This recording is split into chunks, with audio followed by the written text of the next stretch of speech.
آگے ہے شرم و حیا۔ شرم و حیا ایک فطری بنیادی وصف ہے جو اس انسان کی سیرت کے صحیح بننے میں بہت اہمیت رکھتا ہے۔ جس آدمی کے اندر شرم و حیا ہوتی ہے وہ اس سے گناہوں سے یا نامناسب کاموں سے بچ جاتا ہے۔ جس میں شرم و حیا نہ ہو تو پھر آدمی گناہ کام بھی نہیں چھوڑتا، نامناسب کام بھی نہیں چھوڑتا، بڑوں سے بدتمیزی کرتا ہے، بے ادبی سے پیش آتا ہے، کسی کا لحاظ نہیں کرتا، پھر وہ بڑی پریشانیوں میں مبتلا ہو جاتا ہے۔ دین نے ترغیب دی کہ بندے کی شرم و حیا بھی ہونی چاہیے۔ آج کل اکثر لوگ بے شرم بے حیا ہوتے ہیں۔ پھر دوسری غلطی یہ ہے کہ آدمی اپنی لا علمی کی وجہ سے اس کو بے شرمی بے حیائی نہیں سمجھتا، بلکہ یہ سمجھتا ہے میں تو بہت بہادر آدمی ہوں، میں کس سے نہیں ڈرتا، نہ کسی مولانا صاحب سے ڈرتا ہوں، نہ استاد سے ڈرتا ہوں، نہ باپ سے ڈرتا ہوں، نہ میں بوڑھے لوگوں سے ڈرتا ہوں، نہ افسر سے ڈرتا ہوں، میں نہ پولیس سے ڈرتا ہوں، میں ہر ایک فکر ہی سنا دیتا ہوں۔ تو یہ بہادری نہیں ہے، یہ بدتمیزی ہے، بے حیائی ہے یہ، ٹھیک ہے۔ شرم و حیا یہ ہے کہ آدمی کسی بھی بڑے کے سامنے نامناسب بات کرتے ہوئے کام کرتے ہوئے جھجکے، اسے ہمت نہ ہو کہ والد صاحب کو یہ بات میں کیسے کہوں، انکار کیسے کروں اس جائز کام کا، اور میں بڑوں کے سامنے کیسے اونچی آواز سے بولوں، دل نہیں مانتا۔ شرم و حیا کا تقاضا یہ ہے۔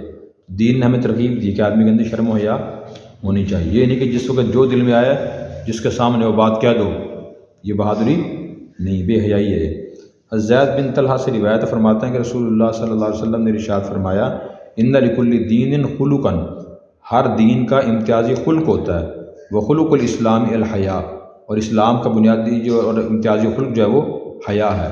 یعنی ہر دین کے اندر نہ کوئی چیز کسی کی ترغیب بہت زیادہ دی جاتی ہے، جیسے حضرت عیسی علیہ السلام کی شریعت ہے، اس میں رحم دلی، معافی، درگزر کی تعلیم بہت زیادہ ہے۔ تو نبی کریم صلی اللہ علیہ وسلم کی جو شریعت ہے نا، اس میں شرم و حیا کی تعلیم پر خاص طور پہ زور دیا گیا ہے۔ شرم و حیا کا مطلب کیا ہے کہ آدمی کسی اللہ کا گناہ کرتے ہوئے ڈرے، جھجکے، کسی بڑے کے سامنے نامناسب کام کرتے ہوئے، بات کرتے ہوئے سے جھجک محسوس ہو کہ مجھے اچھا نہیں لگتا، میں ہمت نہیں ہوتی، جس کا یہ مزاج ہے نا اس کے اندر شرم و حیا ہے، ٹھیک ہے۔ تو آگے دیکھیں، حضرت ابن عمر سے روایت ہے کہ رسول اللہ صلی اللہ علیہ وسلم گزرے علی رجل، ایک آدمی کے پاس سے، من الانصار، انصار میں سے، وہ یعظ اخاہ، وہ نصیحت کر رہے تھے اپنے بھائی کو فی الحیا، حیا کے بارے میں۔ فقال رسول اللہ صلی اللہ علیہ وسلم، رسول اللہ صلی اللہ علیہ وسلم نے ارشاد فرمایا، دعہ، اس کو چھوڑ دیجیے، فإن الحیا من الایمان، اس لیے کہ حیا ایمان کا حصہ ہے۔ تو حدیث صحیح بخاری مسلم کی ہے کہ حضور ایک آدمی کے پاس سے گزرے، وہ انصاری صحابی تھے، اپنے بھائی کو نا وہ نصیحت کر رہے تھے، اشارہ شرم و حیا نہ کیا کر، ایسے نہ کیا کر، تو بہت شرم و حیا والا ہے۔ تو حضور نے فرمایا بھی ایسا نہ کرو، شرم و حیا ایمان کا حصہ ہے، شرم و حیا اگر یہ کرتے ہیں تو اچھی چیز ہے۔ تو مطلب شاید ان کا یہ ہوگا کہ وہ اپنے بھائی کو یہ کہہ رہے ہوں گے کہ تم لوگوں سے اپنا حق نہیں مانگتے، اور اپنا حق مانگا کرو، جھجکا نہ کرو، لوگوں سے باتیں کھل کے کیا کرو۔ تو حضور نے میں نہیں بھائی نہیں، یہ اگر شرم و حیا کرتے ہیں تو ٹھیک ہے۔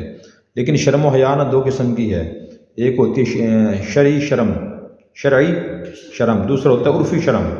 شرعی شرم تو یہ ہے کہ آدمی گناہ کرتے ہوئے، نامناسب کام کرتے ہوئے جھجکے۔ مثلاً کوئی آدمی کہتا ہے آپ جھوٹ بول دو، یہ جھوٹی گواہی دے دو، آپ کہتے نہیں میں تو، یہ تو ڈر لگتا ہے اللہ تعالیٰ سے، میں جھوٹ نہیں بولتا، تو یہ شرعی شرم ہے۔ ایک آدمی کہتا ہے اپنے والد سے کھل کے آپ بات کرو کہ ابا جی آپ نے یہ کام غلط کیا ہے، آپ کو یہ کام ایسا نہیں، ایسے کرنا چاہیے تھا، آپ کہتے نہیں میں تو نہیں کرتا، مجھے تو شرم آتی ہے، میرے ابو ہم ان سے کیسے اونچی آواز سے بات کروں۔ یہ شرم صحیح ہے، یہ حیا صحیح ہے، شریعت کے تقاضے کے مطابق ہے۔ دوسری ہوتی ہے عرفی شرم، کہ آدمی کو صحیح کام کرنا چاہتا ہے، یہ اسے ترغیب دی جاتی ہے، وہ کہتے ہیں میں تو نہیں کرتا، مجھے شرم آتی ہے۔ مثلاً آپ سے کہا جائے پگڑی باندھ لیں، آپ کو مجھے شرم آتی ہے۔ آپ سے کہا جائے کہ نماز پڑھ لیں، آپ کو یہ لوگ دیکھ رہے ہیں میں تو نہیں پڑھتا۔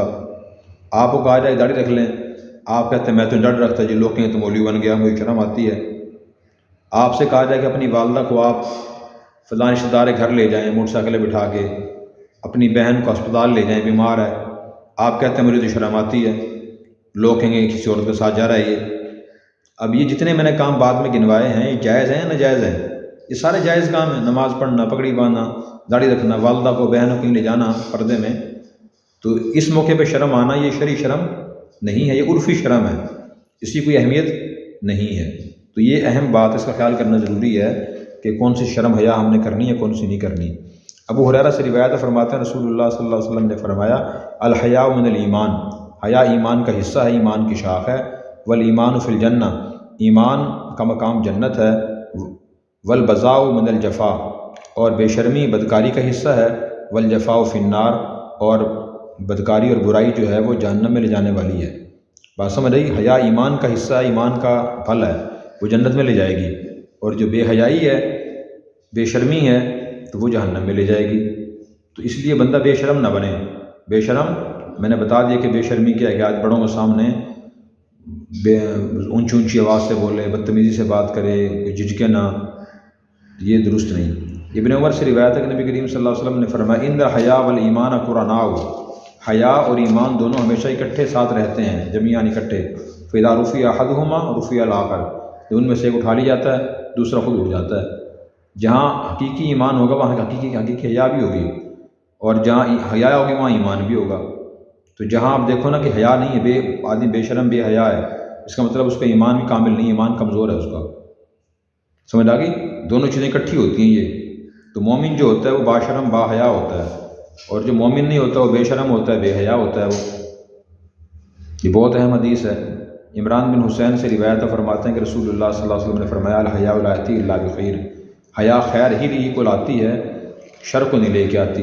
یعنی ایک آدمی اگر شرم و حیا کرتا ہے اس کا فائدہ ہی ہوگا، نقصان اس کو نہیں ہوگا۔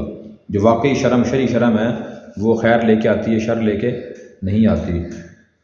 ابن مسعود سے روایت فرماتے ہیں کہ رسول اللہ صلی اللہ علیہ وسلم نے ارشاد فرمایا ان مما ادرک الناس، بے شک وہ باتیں جو لوگوں نے پائی ہیں، من کلام النبوہ، نبوت کی الاولیٰ، پہلی نبوت کی باتوں میں سے، ان میں سے ایک مقولہ یہ بھی ہے اذا لم تستحی فاصنع ما شئت، جب تو حیا نہ کرے تو جو چاہے کر لے۔ یعنی حضور صلی اللہ علیہ وسلم یہ فرما رہے ہیں کہ انبیاء سابقین کی جو تعلیمات تھی پوری محفوظ تو نہیں ہیں، ان میں سے کچھ چیزیں محفوظ ہیں۔